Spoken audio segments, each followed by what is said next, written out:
Leon was very pensive, and he started shaking his head, and he said, "Can you believe the President of the United States coaching a witness on how to evade the truth?"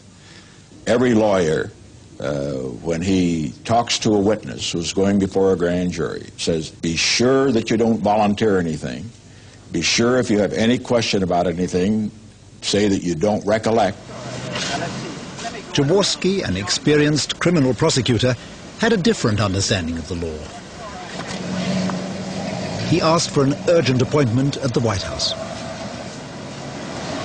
I told Haig that in my judgment the president was criminally involved, and told him that he better get the finest criminal lawyers he could find in the country.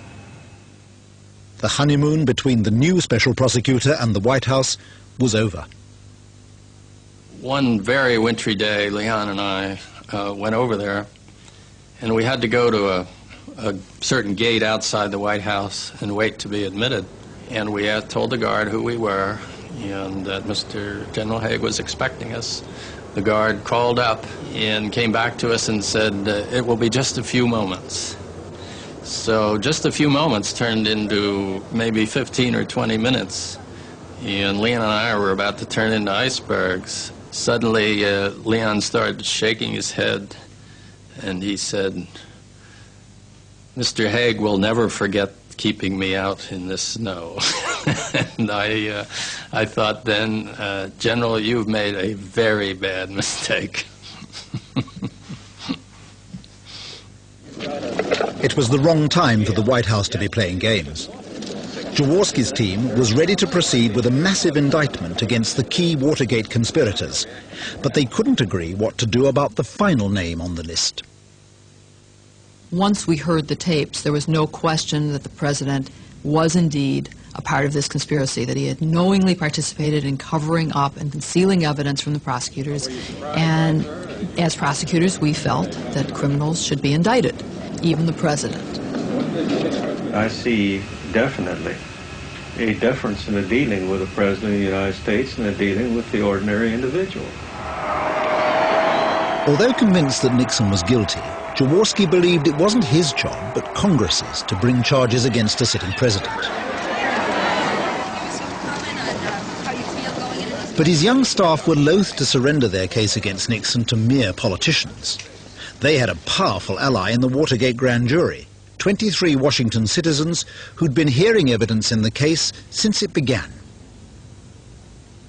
There was not a shadow of a doubt in anybody's mind who sat there all that time, who listened, that didn't want to indict the president, because we knew that he was just as guilty as Haldeman and Ehrlichman and the rest of them. But here's the guy who's handing down all the orders.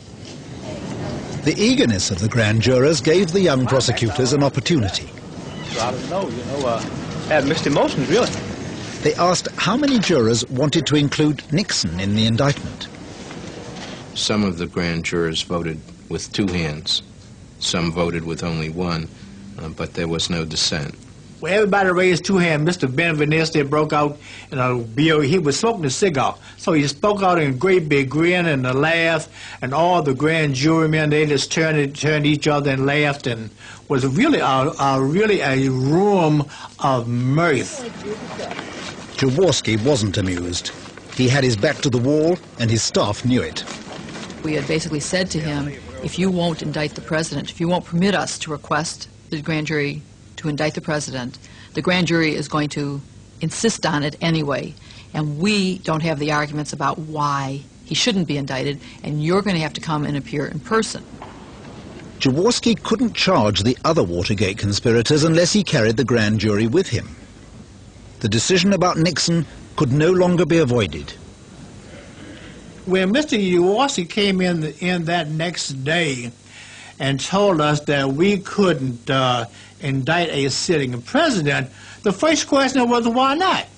There wasn't any cheering over what I had told them by any means, and I could hear some, I could see the disappointment on the faces of a number of them. But they also knew that it was my responsibility to tell them what the law was, and they accepted it that way. But Jaworski was ready to make a big concession. Mr. Jaworski told us that there's a way that we could really indict President Nixon by gathering all the material and sending that over to the Judiciary Committee of the House of Representatives. And what we did, we acquiesced in that. The grand jury's secret evidence would be passed to the one body that everyone agreed could act against the president, the Congress.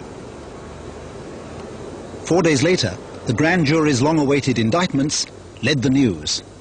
A federal grand jury indicts 7 former aides and campaign associates of President Nixon on charges stemming from the Watergate break-in and the subsequent cover-up. As we got ready to go to court that day, we crammed everything that we needed to transmit to the impeachment committee into a bulging briefcase full of tapes, transcripts, and whatever other materials we could fit. In a jammed courtroom, the foreman handed over the indictments and a suitcase of evidence. A second suitcase nearby is said to have contained evidence dealing with the president. The briefcase full of evidence which connected the president to the Watergate cover-up was handed over to the chief counsel to the House Impeachment Committee. We went over each item to be sure that all the items were there as had been presented to the court. That's all. The struggle to bring Nixon to justice moved to the House Judiciary Committee, where Chief Counsel John Dorr had put together a team of sharp young lawyers to run the impeachment inquiry. Among them was Hillary Rodham, later Hillary Rodham Clinton, and Bernard Nussbaum, who in 1993 went to the White House as counsel to the president.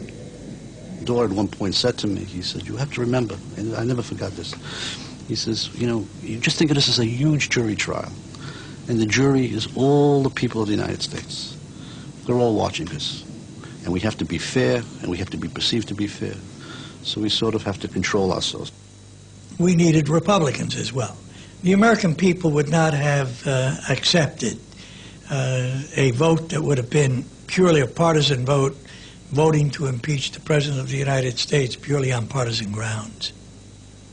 It was clear to me that the Democratic majority was bent upon getting the president for any reason. The Constitution states that the president can be impeached only for high crimes and misdemeanors. Republicans and Democrats interpreted this archaic phrase to suit their own purposes.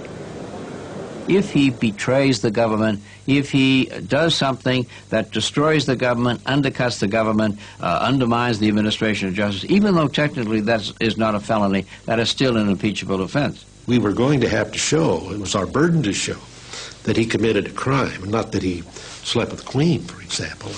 Some of the Republicans during the proceedings kept insisting that Mr. Nixon has not committed a crime, ergo, therefore, he cannot be impeached. But I think that was wrong.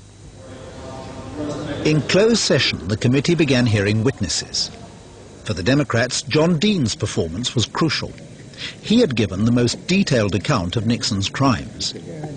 To destroy Dean's story, the president had brought in his new criminal lawyer, James St. Clair. St. Clair had used the entire time preparing this ingenious set of questions, contrasting different testimony in different parts of the transcript. And he proceeded to ask Mr. Dean this long, complicated question.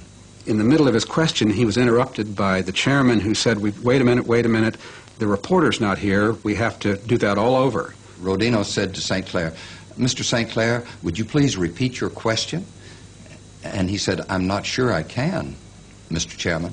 St. Clair couldn't remember his question. I did. So I took that opportunity to tell Mr. St. Clair and the committee, I'd be happy to answer the question. Here's the question, and here's the answer. There were 38 trained lawyers in the room. None of us could have played it back word for word the way he did, yet all of us recognized that he was not paraphrasing, but rolling it back word for word. This remarkable feat of memory enhanced the credibility of Nixon's chief accuser. And his testimony was corroborated by the actual tape of Dean and the president discussing how to pay hush money to the Watergate burglars.